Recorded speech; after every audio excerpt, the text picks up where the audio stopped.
ABA Generalized. It is once again just the three of us. So we have some interviews on deck, but we're just not ready for them yet. Need a couple more weeks.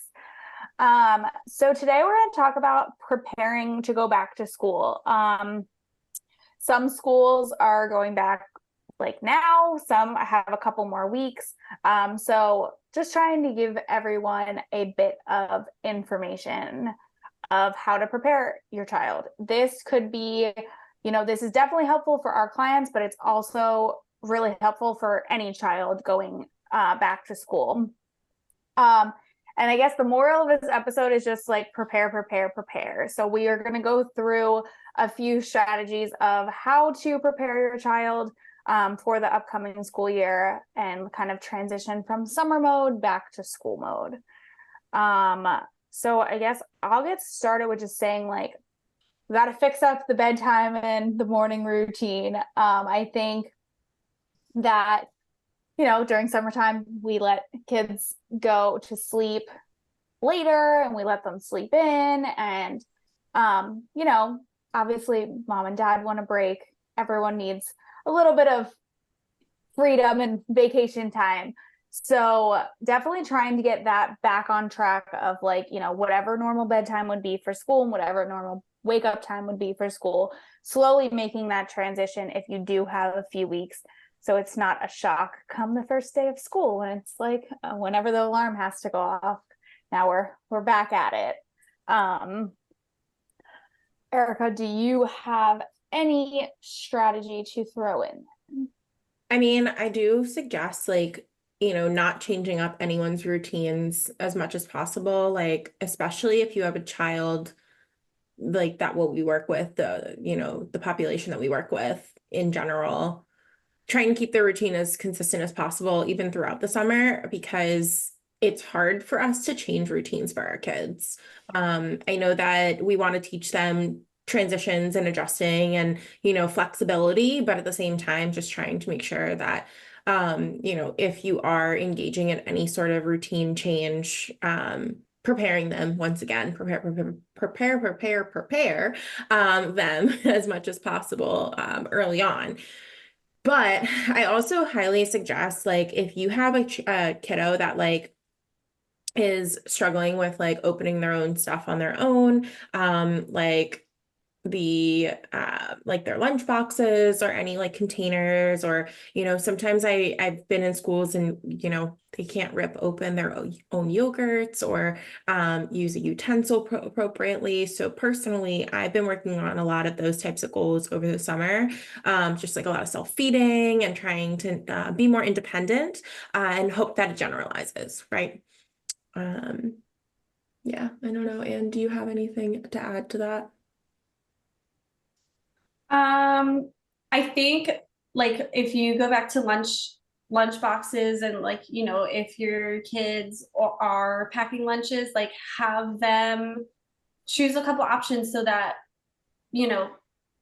they are more involved in the choices, because and we'll get into this in another episode about a lot of these kids might be really picky with eating, and if they have some sort of control in choosing what they get to pack.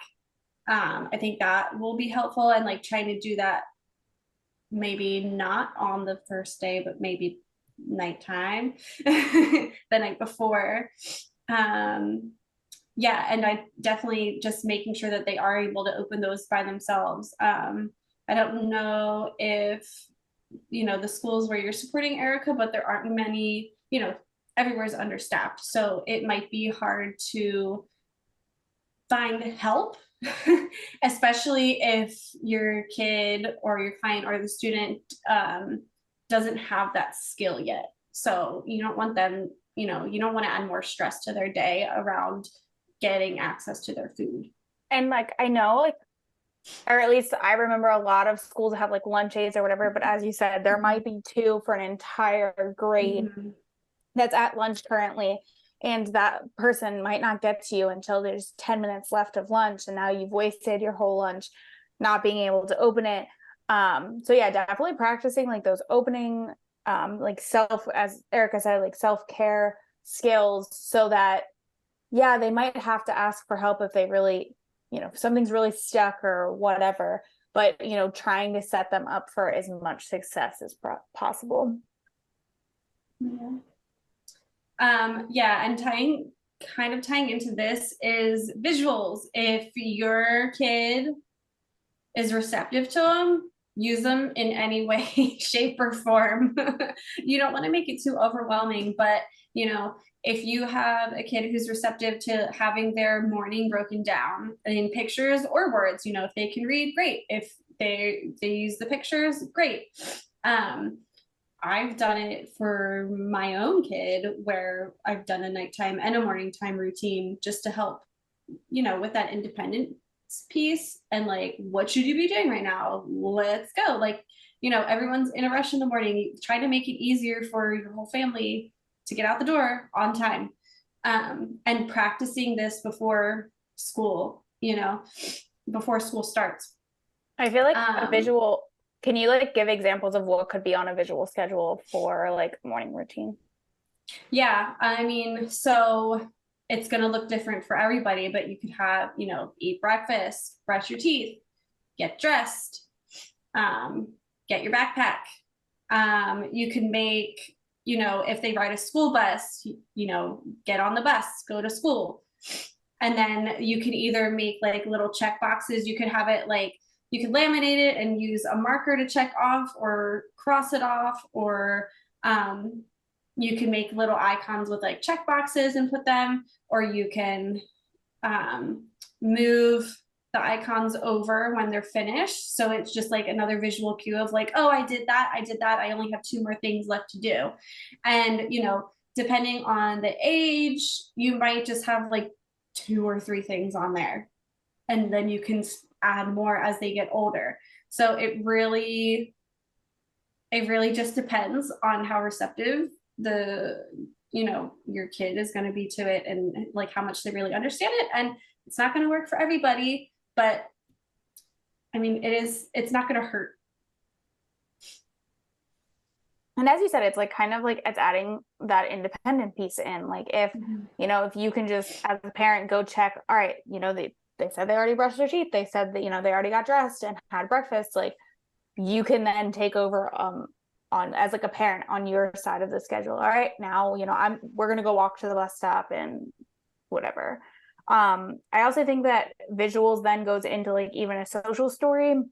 Like social stories can definitely help with big transitions if they're starting a new school. If it's first day of kindergarten, first day of middle school, first day of high school, those like bigger transitions, or maybe they've had the same aide for the last 2 years and now they're getting a new aide. Just like definitely those bigger transitions specifically for our clients, I do think social stories would be extremely helpful. And if anyone doesn't know how to make a social story, it's really just writing a story of what's to be expected. I will say chat GPT. I always say chat GPT. There you go. All right. Well, cool. And Teachers Pay Teachers, I'm sure, has free back to school social stories out the wazoo. Absolutely. But if you also have a kiddo that you want to be as specific as possible and like get a really like tailored to them story. So I make a lot of social stories and I go way too above. And I've told parents to not expect it if they ever switch BCBAs or anything. I use Bitmojis for my kiddos. I literally make Bitmojis for them and I use it throughout their stories. So they feel like it's, it helps them feel more related to it. It kind of just like helps kind of, I don't know what the word I'm looking for is. It just helps. It's more individualized that way. Yeah. And I think it's like, oh yeah, I see a picture of myself in a book. That's cool. Right. Exactly. So I started doing that maybe like 2-ish years ago. Because I noticed it was something that like helped relate a little bit more. It helped with the understanding a little bit more. So, I mean, that's what I use. And then I've been more recently when I can't really think of how to word something, I'll use Chat GPT. There we go. There you go. Good job. Did it. I just have to Good say it job. really slow. To help me navigate wording. So I just recently had to do something for a big change for someone. They're moving across the country. And so in order for them to realize, okay, I'm going to be starting a new school, I'm going to be moving to a new house, like I use Chat GPT. Help me write it. Yeah. It's not all AI Yeah, that's great. created, but I used like the gist of it, you know? Yeah. I do love a good social story. Something actually that I am going to be doing with one of my clients next week is going on a school tour / meet the teacher. I think that what is helpful is bringing people that are comforting for that kiddo, especially to meet the teacher, kind of create that relationship, let them see their environment. For me, the reason why I'm actually going is because behaviors last year to kind of like help them understand a little bit more about our kiddos, or the kiddo that I'm working with, and I'm not going to be there in school with them, but this is kind of what we've been working on. This is how we can help manage him.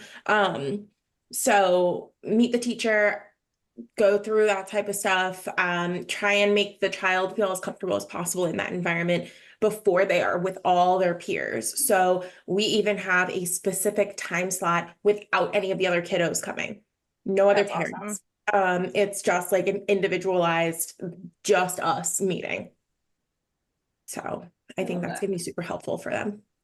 Yeah. I think, yeah, definitely if school will accommodate for that, and like back to like especially if it's a new school, like if a lot of the times it is a new teacher, if you're changing grades, like just being, or even maybe asking to do like a Zoom call with the teacher just to like see their face and have, just put that face with the name before the first day of school, or a picture or something.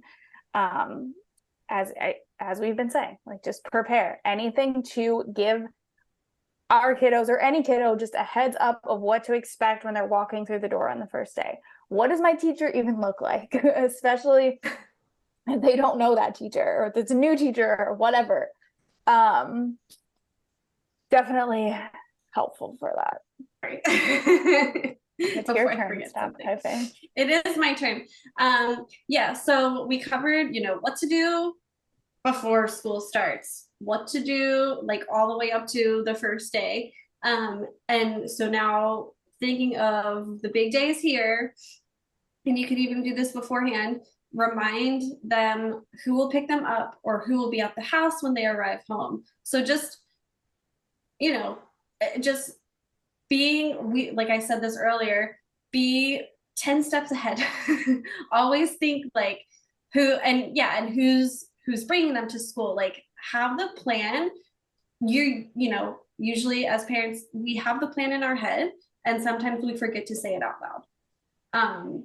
So just making sure that you say that out loud, or like in pictures, or write it down. I was gonna say, you can definitely use visuals for this one too. It's something, I didn't do it for like school specifically, but something I've done, actually, we did it with our kiddos. Erica, I think you were still there.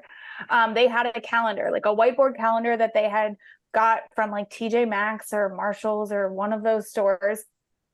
Super not expensive. And they got those like Velcro dots, and we printed out pictures of like, what days are they going to swim practice? What days are like, what day was I coming as the technician? What days was Erica coming as the BCBA? What day was grandmom coming to watch them versus mom being home to watch them? And having all those pictures, so that in the morning time, what they would do is I helped a lot of the time, but like we'd go down and be like, all right, what's today's date? Let's see what pictures are on there today. Today we have tennis, we have swimming, and Miss G's here. So like definitely can be beneficial just verbally, but if some of our kiddos need that extra visual, something that can be super easy to make and have like just on your wall, even to kind of, I know that would help me personally, like keep track of like, well, I was just thinking like I have a calendar. Yeah, like I have my work calendar in my like attached to my work email, and then I just put up a whiteboard with like, like with the month. And so just think like, as adults, we need all of these to keep track of everything that we're doing. So why wouldn't it help for kids, like on the spectrum or not? And even like collaborating with the teacher to send those things into school so that like the teacher can go over it too, like, oh look, let's see, like, what are you doing after school today, and this, like, so that they can kind of bridge that gap between And it can go in like a file folder, or it can be like something super small and discreet too, if your kiddo doesn't want, or if you don't want that attention given to your kiddo, like, or if other kiddos are starting to be like, why does so and so have that, like it could be, as I said, just in a folder that you don't really, it's not very obvious that it's something different than the other kiddos have. Yeah, and just having that communication with the teacher and like saying like, hey, this has helped in the past, like please use it. You just think of any other things that would be I think supportive. Like if you know who's going to be in that child's class, like peers or anyone from the previous year, or like any friends that you do have in the community, if they're going to be in that class, it's really important, not important, but I think it's helpful to at least have a peer that they know around. I think that's something that we have tried to prepare one of our other kiddos for, is like, nothing's really changing this year. It's just a brand new school year. And kind of working on just helping them feel comfortable, right? Like we want them to feel comfortable. We don't want to stress them out. I don't personally want to get stressed out before something brand new. So and the least that we can do for our kiddos, the best, way possible. And I just thought of like, if you are in a cold weather region, that will be here before we know it. Definitely practicing me. Sorry guys, I just gave 2 thumbs down because now I'm dealing with a hurricane. But definitely practicing like identifying which coat they're going to have on, how to put on their coat, how to zip it, putting on hats and gloves, putting on boots. Obviously, like sandals and sneakers are a little bit easier than putting on like rain boots or snow boots, if that's something that you have to deal with, or getting them comfortable with the different materials if those things are adversive. I know, just thinking back to Jonathan's episode, that we talked about how even putting a jacket on was difficult for him, but if it's -5 degrees outside and it's snowing, we have to wear a jacket. So like, it's also never too early. Yeah, it's still warm in most regions, but like, it's never too early just to also start practicing that and just leaving it out, just having exposure. So also it doesn't get left at school, and they are able to identify which jacket is theirs. And obviously, once again, stressing the fact of like not stressing our kiddos out, right? So especially going back to the premise of us creating episodes in general and having this podcast, we want to, if we're working on these things in our ABA sessions, we're not going to be stressing our kiddos out. We're going to kind of go at their pace. We're going to ensure that we are meeting them where they're at and helping them in that capacity. So all of this stuff is to help diminish a lot of that stress or limit a lot of that stress. And a lot of it can be done within our sessions, or if you don't receive ABI, you can also do these without sessions and still, meeting them where they're at and working with them in those aspects. But and going with that, like just thinking about,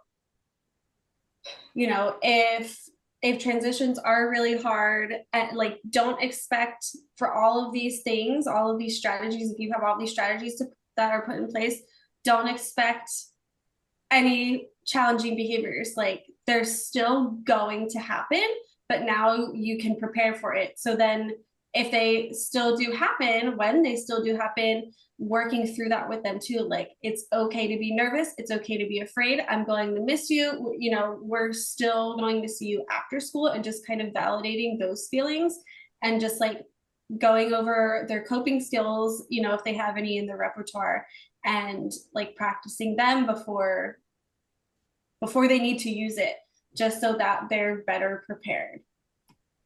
And if they're a nonverbal kid, like making sure that they have a way to non-speaking now, Giovanna. Sorry.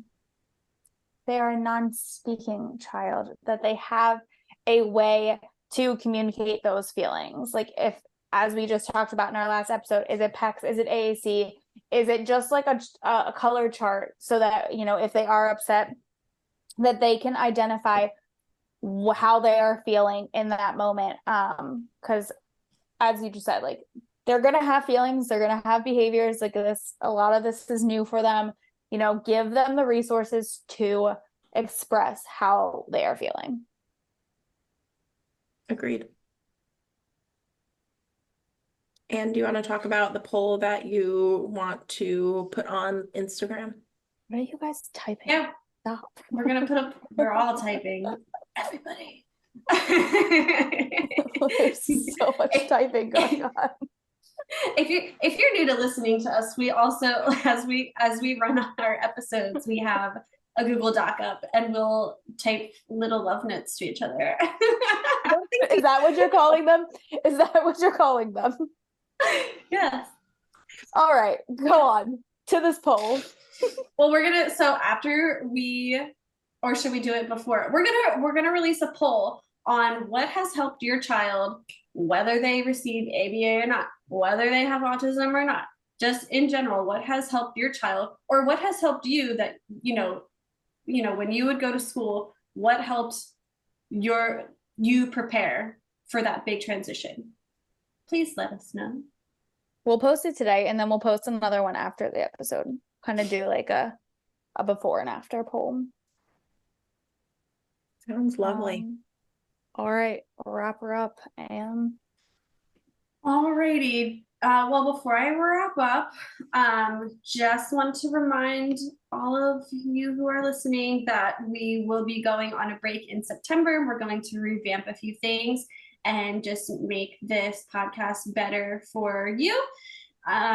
So we will not be releasing, we'll still be recording in September, but we won't be releasing anything new until October. So we're going to have a couple more episodes in August, break in September, but we're still going to be working on this. And then we will have tons of new content in October, right? That comes after September, the best month of the year. Good job. I wonder why. So if there's anything specific that you want us to talk about in the next few months, or if you have any feedback, or if you want to be on an episode, email us at aba.generalized.podcast@gmail.com. You can follow us on Instagram at ABA Generalized the Pod. That's where we post, you know, when we will have new episodes out, and polls and fun things. And you can watch us on YouTube at ABA Generalized, or on Spotify. You can watch us on Spotify too. We are on Spotify, iHeartRadio, Apple Podcasts, and am I missing one? Nope. Okay. And remember to rate, review, and subscribe. ABA Generalized, the podcast, is not providing professional advice. Please seek a professional in your area for specific advice and support.